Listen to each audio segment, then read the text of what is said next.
kebaikan. Sekarang saya tanya, lebih mudah meninggalkan kemaksiatan atau memperbanyak kebaikan? Banyak kebaikan. Hah? Mana lebih baik, lebih mudah meninggalkan kemaksiatan atau memperbanyak kebaikan? Lebih sulit memperbanyak, lebih sulit meninggalkan kemaksiatan. Oh iya dong. Kalau memperbanyak kebaikan cuman kita melawan diri kita aja. Yang malas tahajud bangun, yang malas sholat duha lawan, malas belajar lawan, malas sedekah keluarkan uangnya. Kebaikan itu kita yang tanggung jawab, kita yang bisa mengerjakan. Tapi kalau kemaksiatan kadang-kadang dipengaruhi orang, kayak tadi lah, kita nggak mau ngomongin orang, diajak. Kita nggak mau ke tempat yang tak baik, diajak. Meninggalkan kemaksiatan itu jauh lebih sulit. Bahkan banyak teman-teman saya mau hijrah itu lebih susah, karena dia takut kehilangan teman-temannya, takut dibully dan seterusnya. Yang nggak pakai jilbab mau berjilbab susah, takut dibilang soalim dan seterusnya. Jadi lebih susah loh meninggalkan kemaksiatan daripada memperbanyak kebaikan. Maka banyak-banyak mohon ampun kepada Allah ya selama di bulan Muharram. Oke? Dan yang terakhir tadi namanya puasa Tasu'a dan Asyur. Yang kedua adalah memperbanyak zikir pengampun doa. Allahumma innaka afuwun tuhibbul afwa fa'fu anni. Kemudian memperbanyak salat sunat taubat. Yang ketiga kan gitu ya. Kemudian yang keempat, ingat paling penting, paling mantap, paling cocok buat kita adalah di bulan Muharram itu doa-doa kita mustajab.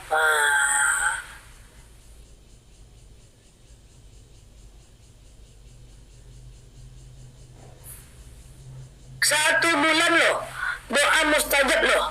1 bulan loh. Ya, doa mustajab loh. Kan saya udah sering sampaikan titik-titik mustajab doa. 1, saat hujan lebat, ya kan? 2, saat petir. 2, saat petir berbunyi. 3, sujud terakhir ketika mau habis sholat. Antara azan dan iqamah. Majlis taklim. Tapi kan tempat-tempat kayak gitu payah kita nyarinya. Dan mumpung ada bulan Muharram, momentum kita untuk perbanyak berdoa. Ingat, saya sudah pernah sampaikan, doa itu usahakan detil, usahakan dicatat, usahakan kita tahu maunya kita. Yang kedua, doa itu harus jelas, spesifik, dan yang paling penting gak usah banyak mikir. Doa itu doa aja. Saya adalah orang yang paling percaya doa tughayyiru takdir. Doa itu akan merubah takdir. Tidak ada dalil yang bilang ikhtiar tughayyiru takdir, usaha merubah takdir. Tidak ada. Yang merubah takdir itu doa. Kalau usaha dan kerja keras bisa merubah takdir, lebih banyak lagi orang yang bekerja keras di luar sana, pergi pagi pulang malam, ngangkat, mengerjakan ya jam 2 malam bangun, harus ke pasar jam 3 malam. Tapi kadang-kadang juga nggak takdir berubah, takdir beda ya. Jadi toko sama-sama jual cabai, jamnya sama-sama buka, lapaknya sama-sama buka, yang dijual sama, grosiran sama. Kenapa takdir bisa berbeda? Bisa jadi orang yang laku ini sepertiga malam dia doa sama Allah, bisa jadi dia doa sama Allah. Saya dulu punya teman ya Bu, waktu di pesantren, saya itu hampir nggak pernah nengok dia belajar. Rasa saya nggak mungkin ya orang yang tidak belajar itu pintar. Itu nggak mungkin rasanya. Teman saya ini rajin, dan saya sering jumpa orang seperti itu ya, di kampus, di S1, S2, S3, entah kapan dia belajar, tapi IPK-nya tinggi terus. Entah kapan dia belajar, tapi dia pintar ngafal. Satu ketika, macam Imam Syafi'i dan Imam Maliki, saya ikutilah, ngapain lah, dia kapan lah dia belajar. Dan kadang-kadang di kelas itu dia ngantuk, dia tidur Bu. Kadang-kadang dia tidur udah berbekas di sini, nampak bekas-bekas ya. Saya duduk samping dia, tidur ya.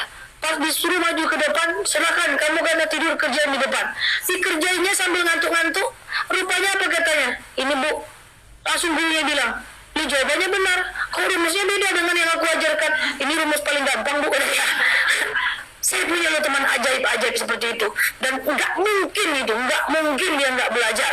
Nggak mungkin, ini mungkin nih orang ini sepertiga malam dia bangun nih, dia tahajud, dia baca Quran, dia belajar tanpa orang tahu. Rupanya memang ya, setiap jam 3 malam dia tahajud, dia baca Quran. Karena orang yang rajin baca Quran itu otaknya akan encer.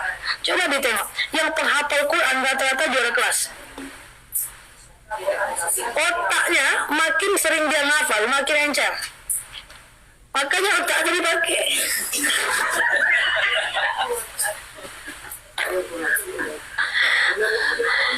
Karena otak nih makin dipakai, dia makin lancar, makin diasah makin lancar.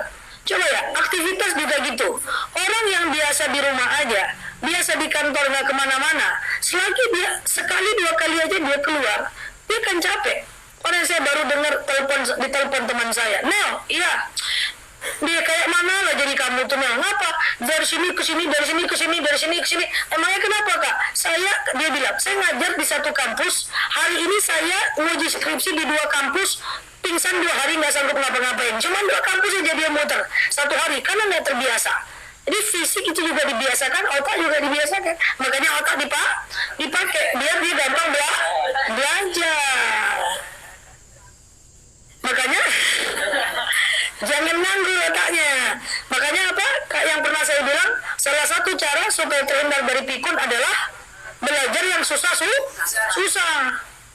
Belajar itu harus susah supaya nggak pikun. Belajar tarjim, belajar arti bacaan sholat, ngafal. Misal sujud sahwi, kalau seandainya nggak hafal, bisa nggak subhanallah a'la aja? Ya nggak usah, hafal lah sujud sahwi. Tapi nggak hafal zak, ya hafal lah. Susah zak, nggak apa-apa, biar kepake. Kan gitu. Baik? Diulang-ulang hafal juga. Biar jauh dari pikun. Nah, jauh dari kepikungan, diantaranya adalah pakai otaknya. Nah gitu, coba rata-rata lihat orang penghafal Quran itu, coba anak-anak yang hafal Quran dia bintang di kelasnya.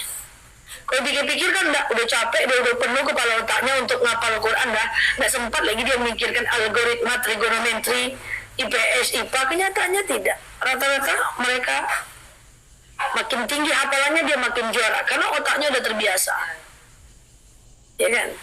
Nah, insya Allah ya. Nah, jadi ibu-ibu yang saya sayangikan Allah, ini nih ya amalan yang bisa kita lakukan di bulan Muharram. Dan tadi saya tambahkan sebelum saya tutup, mengingat dosa, mengingat kesalahan itu juga harus dilatih ya. Karena kalau nggak kita bingung salah kita apa. Makanya sekarang banyak acara-acara muhasabah. Coba nengok nanti tahun baru Islam. Banyak ustadz-ustadz yang mulai muhasabah. Diingatkannya kesalahan kita, dibawa sujud, menangis semua orang. Kadang-kadang bingung, aku apa yang mau kutangiskan? Tengok orang kiri kanan nangis, aku nangis juga lah. Karena nggak terbiasa otaknya, nggak terbiasa pikirannya untuk mengingat-ingat dosa. Itu mesti dibiasakan supaya kita bisa. Ya, yang tadi berarti ada berapa yang mesti kita biasakan? 1, mengingat dosa. Yang kedua, mengingat kelebihan. Yang ketiga, mencari baiknya orang. Itu dibiasakan. Kalau nggak ketemu, Bu. Sama.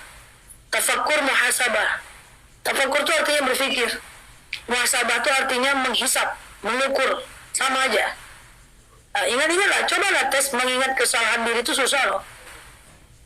Ya Allah, aku keluar rumah, ya Allah nggak pakai jilbab. Tapi kan dekat ya Allah. Gitu otak dia tuh. Ya Allah, aku udah melawan suami, tapi kan dia yang di luarnya. Susah gitu. Susah kita. Mengingat dosa itu susah.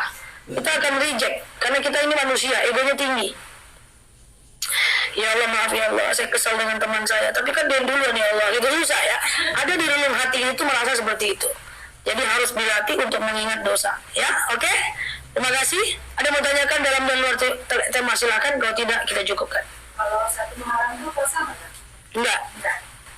Yang disunahkan cuma taswa dengan asyur.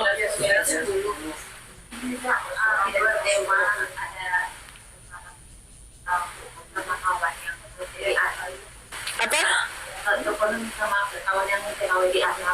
Yang TKW di Saudi gitu. Ada kawan TKW di Saudi. Masalah kurban.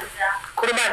Mereka ternyata kalau kurban di sana beli kurbannya sendiri, tapi makan sendiri, masak sendiri, simpan sendiri. Itu gimana hukumnya?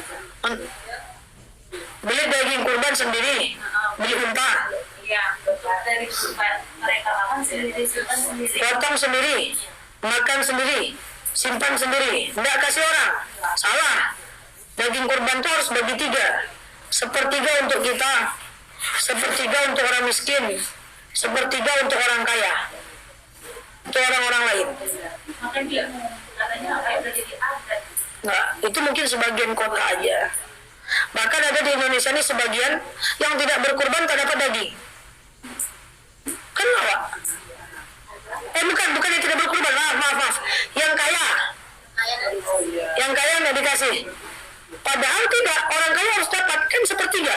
Sepertiga untuk orang yang berkurban, maksimal paling banyak, sepertiga untuk orang-orang miskin, sepertiga untuk orang-orang kaya. Jadi kalau potong sendiri, masak sendiri, makan sendiri, itu bukan kurban namanya, itu bali surang namanya itu. Karena kurban itu untuk orang. Jadi nggak ada berbagi. Mana kurbannya? Dia mana berbaginya? Ya, ada yang membedakan akhirnya dengan beli daging di hari biasa, masak sendiri untuk diri sendiri. Beli daging setiap sasar. Makanya kafir. Oh, mungkin sebagian daerah. Ada tahu nanti. Oke, ada lagi cukup? Sunat taubat hari Jumat itu jam. Salah sunat taubat itu kapan pun bisa, Bu. Bisa dilakukan 24 jam. Hari Jumat bisa. Tapi selain 3 waktu haram sholat ya. Kapan waktu haram sholat? Asar. Habis subuh, setelah asar, terus jam 12 tepat. Iya. Lebih baik mana, siang atau malam? Terserah aja. 24 jam. Ada lagi? Mau khusyuk malam, boleh. Jadi sholat sunat taubat itu dilengkapi dengan muhasabah diri. Setelah sholat tuh ingat kekurangan diri kita. Nah, gitu. Sampai nangis. Kalau nggak nangis, tanda kerasnya hati. Bisa nggak dilatih biar nangis? Bisa. Orang banyak nangisnya hatinya lunak. Baca Quran kok nangis ya akhir-akhir ini, Zah. Itu mantap itu. Kok saya setiap mengucapkan la ilaha illallah saya nangis ya, Zah. Itu mantap itu. Yang berbahaya itu lah dibaca Quran nggak bergetar hatinya doh.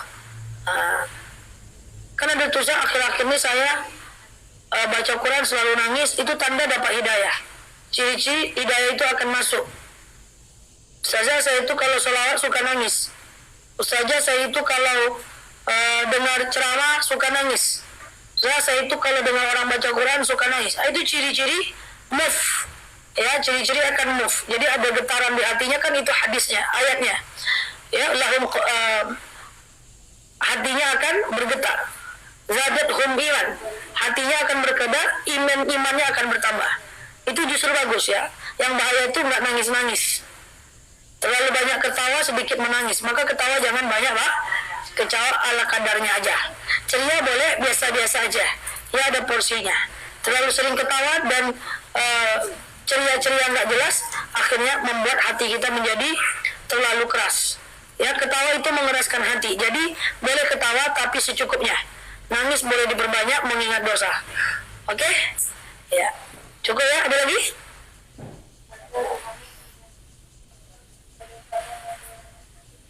Mana orang bertanya?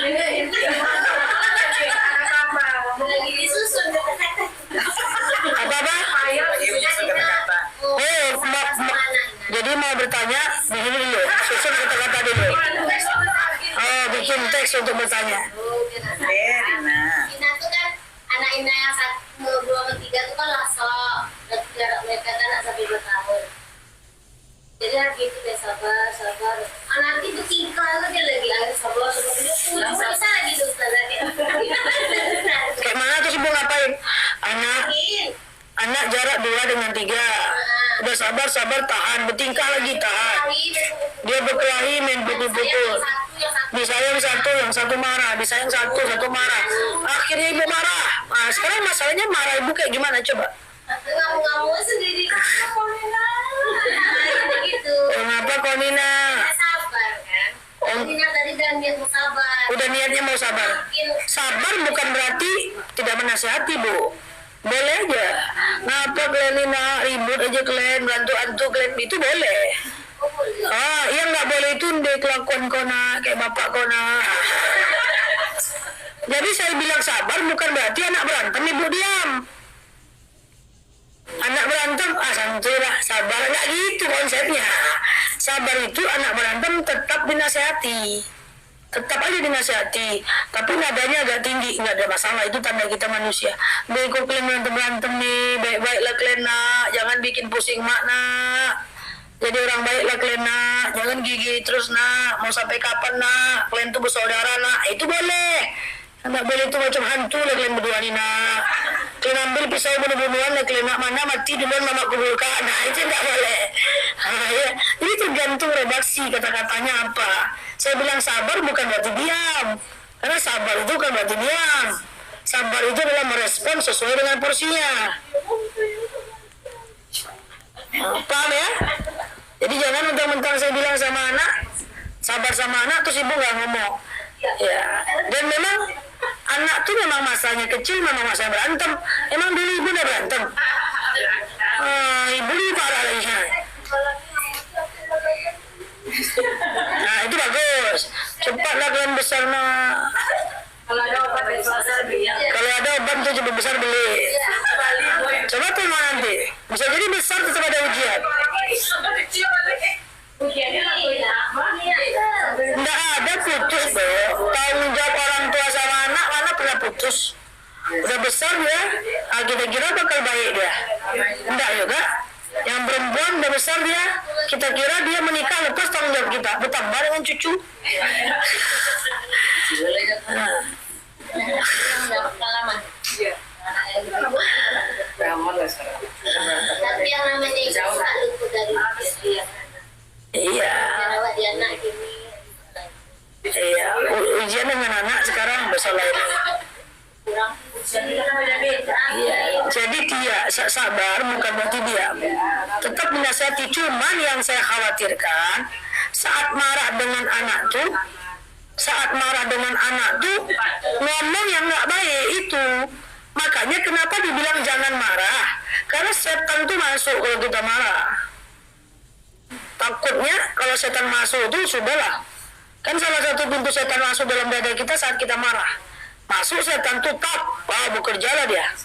Bekerja dia, softwarenya langsung bekerja. Langsung takutnya terucap yang tak baik. Kalau begini nak kan jadi orang kalau nak. Nah itu kacau itu. Mati awak sadunya? Itu tak boleh dah.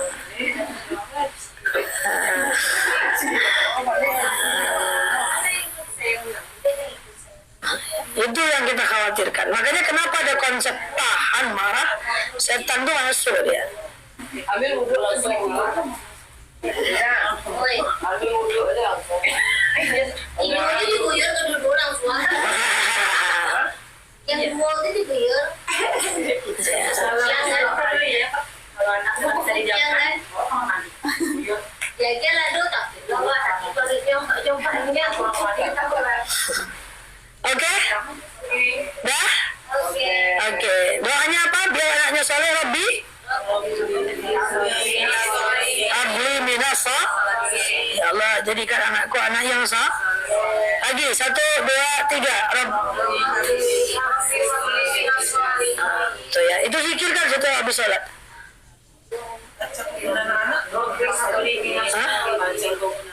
Iya, dia mau belajar, pegang ubun-ubunnya, Rabbi habli minas sholihin. Dia mau pergi kerja, pegang ubun-ubunnya, Rabbi habli minas sholihin. Boleh? Bahasa Indonesia lebih repot, ibu ngarang-ngarang. Rabbi habli, semua. Rabbi habli. Lagi. Rabbi habli. Lagi. Rabbi habli. Lagi. Rabbi habli. Minas sholihin. Minas sholihin. Lagi. Minas sholihin. Lagi. Minas sholihin. Rabbi habli minas sholihin. Rabbi habli minas sholihin. Ya udah gitu. Oke? Semoga bermanfaat. Wallahu a'lam bishawab. Assalamualaikum warahmatullahi wabarakatuh. Silakan doa.